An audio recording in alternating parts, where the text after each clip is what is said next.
Ben, pois, quero dar as grazas á Asociación Cultural Vagalumes, que hoxe fai unha boa camiñanza na tarefa urxente de colocar en dignidade o máis exquisito do noso povo, o povo do galego. Na realidade da cultura é asemade de poñer en valor de uso e non no interés burgués de valor de cambio.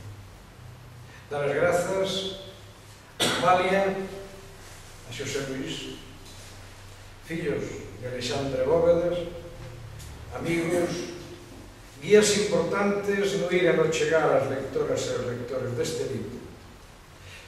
A súa cordial rigorosidade, especialmente en Xosé Luís, axudoume moito. Grazas de corazón.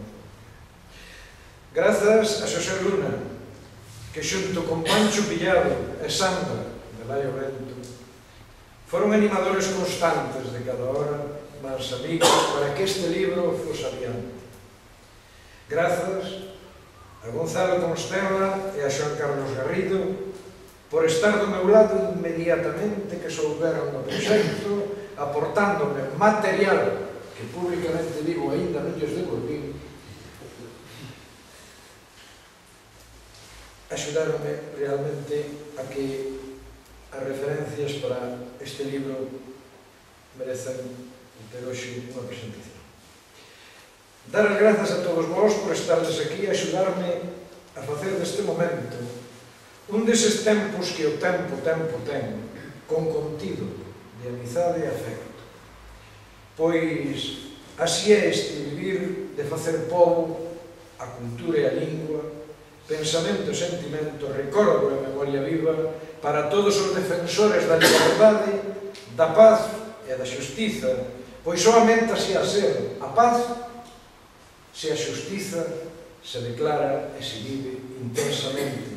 Amigas e amigos, non olvidemos que a traición aos povos do Estado español, traición concretada no orzamento do 36 e comandada polo funeralísimo e tantos memoricidas, foi a calamidade composta de todas as calamidades, foi un monstro que se sustentou de sangue e de vidas, pero na nosa memoria activa, na nosa militancia e na esperanza, diremos que canto máis comeu, menos se fartou.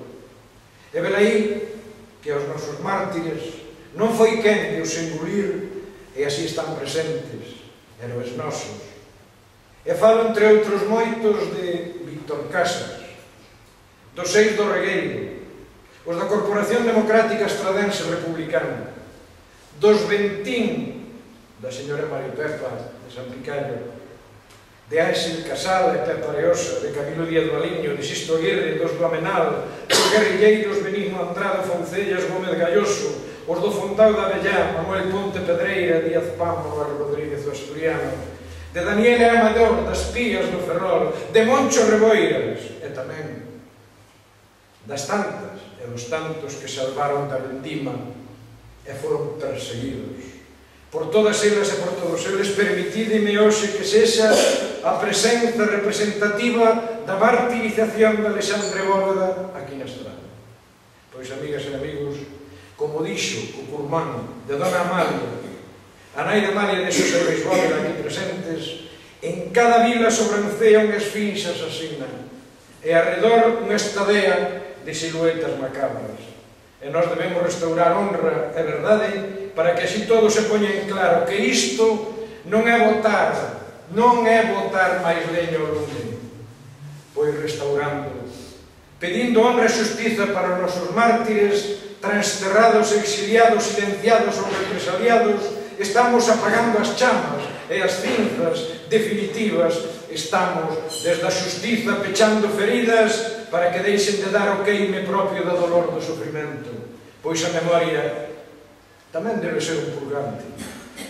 E o presente non se nos pode comer ao pasado, non nos pode derramar, nin alodar, nin silenciar, pois son ben deles, dos que se din vencedores, gustaríalles que nos entregásemos ao esforzo de non sermos nada. Pero non é así.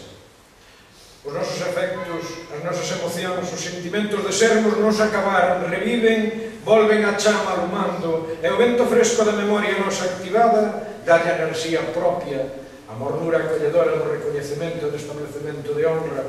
Os nosos mártires morreron facendo liberdade, e non soamente dicíndoa, morreron facendo liberdade. E celebralos, recoñecelos e divulgalos non é un acto de piedade, nin de nostalgia, nin de oportunismo, é un acto continuo de xustiza, de obriga popular.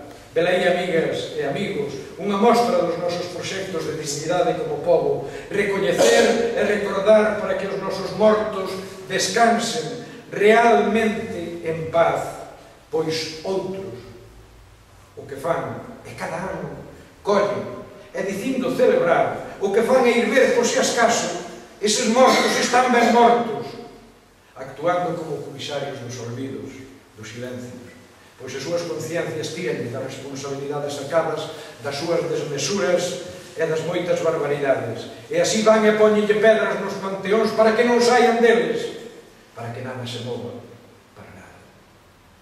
Pero nós estamos polas rúas dos ventos ceibes, polas rúas nas cales circulan as frescuras de coherencia, daqueles que nos legaron ben, honra e dignidade, memoria.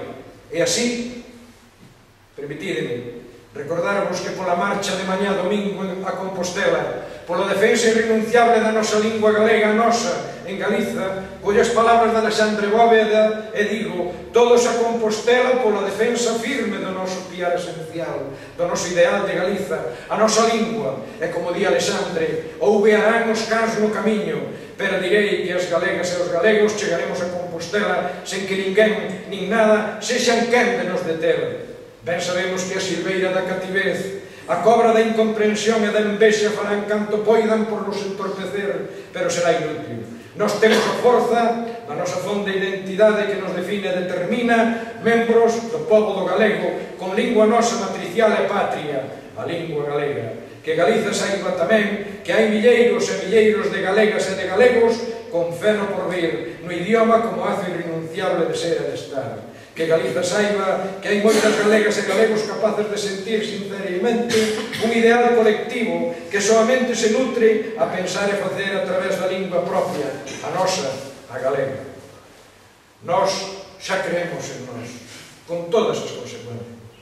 E con este libro que vimos de presentar, no meu traballo coa axuda de tantos amigos, preferido Alexandre Bóveda, poido dicir que significa un absoluto referente aquí do dito e do moito máis. El foi un mártir galego, un dos moitos, e como dixo Xa Manuel Beiras e Alexandre Bóveda, el tivo sempre a Galiza como ensoñación, e esa foi a súa labareante vivencia loitadora, e velaí que a súa morte foi a feroz inmolación da inocencia.